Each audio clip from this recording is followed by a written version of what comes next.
ഗംഗായമുനാ സുന്ദര സംഗമയുഗ ഭൂമി സിന്ധു ഗംഗായമുനാ സുന്ദര സംഗമയുഗ ഭൂമി ഗോദാവരിയുടെ കുളിരോളങ്ങൾ വേദം ചൊല്ലിയ ഭൂമി ഇത്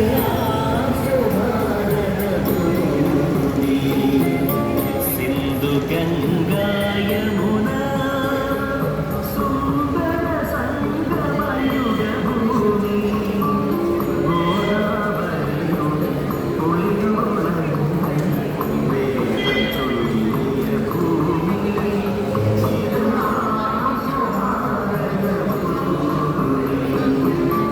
സിന്ധു ഗംഗായമുനാ സുന്ദര സംഗമയുഗ ഭൂമി.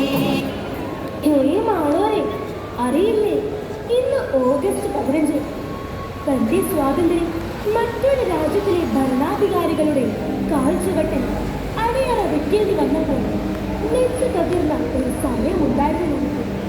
പ്രതീക്ഷകൾ അറ്റുപോയ നിമിഷം. പക്ഷെ നിരാശപ്പെടാതെ സ്വന്തം ജീവിതം പണയം വെച്ച് പൊരുതി നിൽക്കാൻ ഒരുപാട് പേർ മുന്നോട്ട് വന്നു. അവരുടെ ജീവന്റെ വിലയാണ് ഇന്ന് നാം അനുഭവിക്കുന്ന സ്വാതന്ത്ര്യം. ഇന്നാണ് ആ ദിവസം. നമ്മുടെ നാട് നമ്മൾ തിരിച്ചു പിടിച്ച ദിവസം ഓഗസ്റ്റ് 15.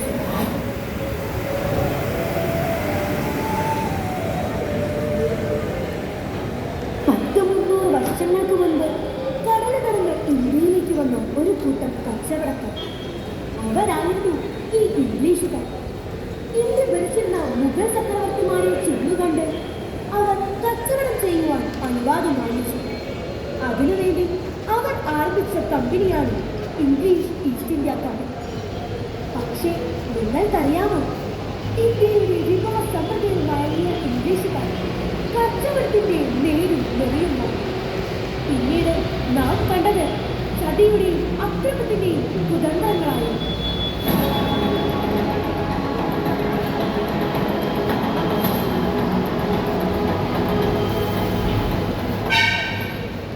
മംഗൾ പാണ്ഡെ ബംഗാൾ നേറ്റീവ് ഇൻഫൻട്രിയുടെ 34ാം റെജിമെന്റിലെ ഒരു പട്ടാളക്കാരൻ. ബ്രിട്ടീഷുകാർക്ക് ഈ വ്യക്തി വെറും ഒരു ശിപ്പായി മാത്രമാണ്.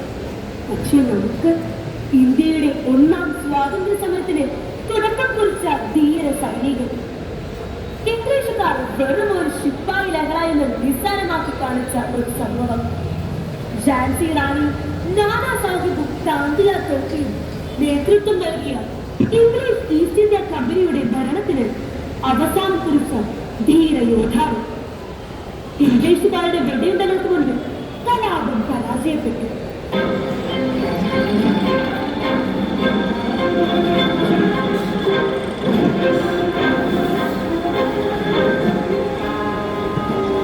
ഇംഗ്ലീഷ് ഈസ്റ്റ് ഇന്ത്യ കമ്പനി എല്ലാം അവസാനിപ്പിച്ച് തിരിച്ചുപോയി. പക്ഷെ എന്താണ് ഉണ്ടായതെന്ന് അറിയാമോ? ബ്രിട്ടീഷ് ഗവൺമെന്റ് ഇന്ത്യയെ ഏറ്റെടുത്തു. അതാ വരുന്നു ആദ്യത്തെ ലോക മഹായുദ്ധം. സ്വാതന്ത്ര്യം നൽകാമെന്ന് മോഹിപ്പിച്ച് ഇന്ത്യക്കാരെ ബ്രിട്ടൻ യുദ്ധത്തിലേക്ക് കാണിച്ചു വെച്ചു. ഒടുവിൽ എന്ത് സംഭവിച്ചു? സ്വാതന്ത്ര്യം വർദ്ധിച്ച ഭരണങ്ങളെ വായർപ്പിക്കാൻ നിയമങ്ങൾ കൊണ്ടുവന്നു. റൗലറ്റ് നിയമങ്ങൾ. പ്രതിഷേധിക്കാൻ ഒത്തുകൂടിയവർക്ക് നേരെ നിറയൊഴിച്ചു.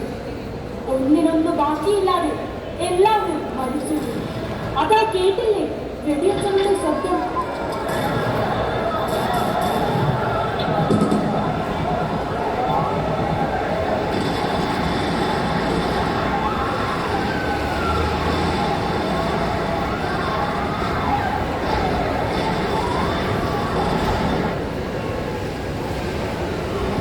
ഒന്ന് ശക്തിക്കാൻ പോലും പറ്റാതെ മനുഷ്യന്റെ ചോര താളം കെട്ടി നിന്ന ആ മൈതാനം നിങ്ങൾ കാണുന്നില്ല. ആ ചായം കാണാതാകുന്നത് ഓർമ്മയിലേക്ക്.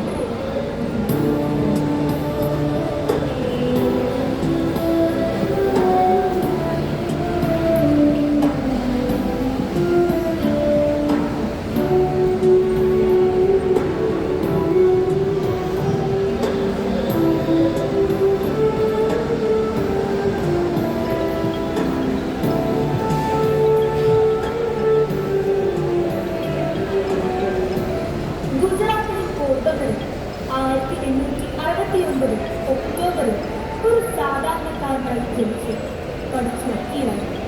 പിന്നീട് ഇന്ത്യൻ സ്വാതന്ത്ര്യ സമര ചരിത്രത്തിന്റെ ഗതി തന്നെ മാറ്റിമറിച്ച മഹത് വ്യക്തി മോഹൻദാസ് കരംചന്ദ് ഗാന്ധി, നമ്മുടെ രാഷ്ട്രപിതാവ്.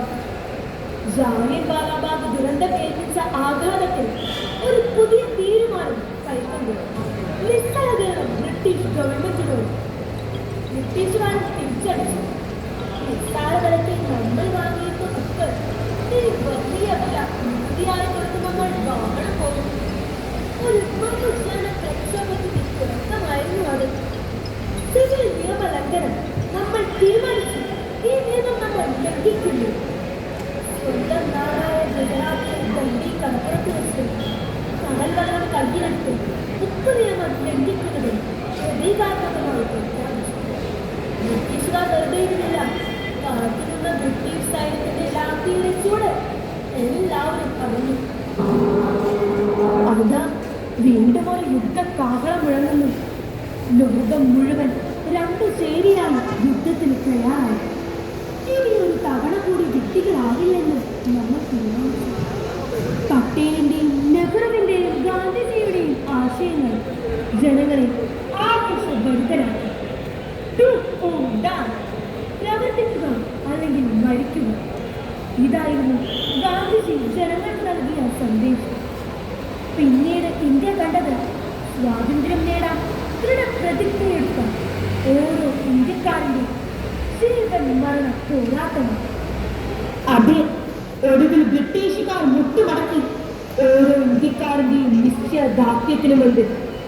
പീഡന ഭരണത്തിനെതിരെ, സാമ്രാജ്യത്വത്തിനെതിരെ, കോളനി വാഴ്ചയ്ക്കെതിരെ ഓരോ ഇന്ത്യക്കാരനും നട്ടലിനകത്ത് നിന്നപ്പോൾ സൂര്യനസ്തമിക്കാത്ത സാമ്രാജ്യത്തിന്റെ ശില്പികൾക്ക് പിടിച്ചു നിൽക്കാനായിരുന്നു.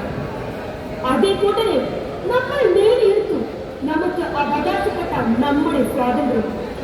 അതിന്റെ പ്രതാപത്തിന് ഒരു കോട്ടവും തട്ടാതെ ഇന്നും അത് നമ്മുടെ കൈകളിൽ സുരക്ഷിതമാണ്. ജയ് ജയ്.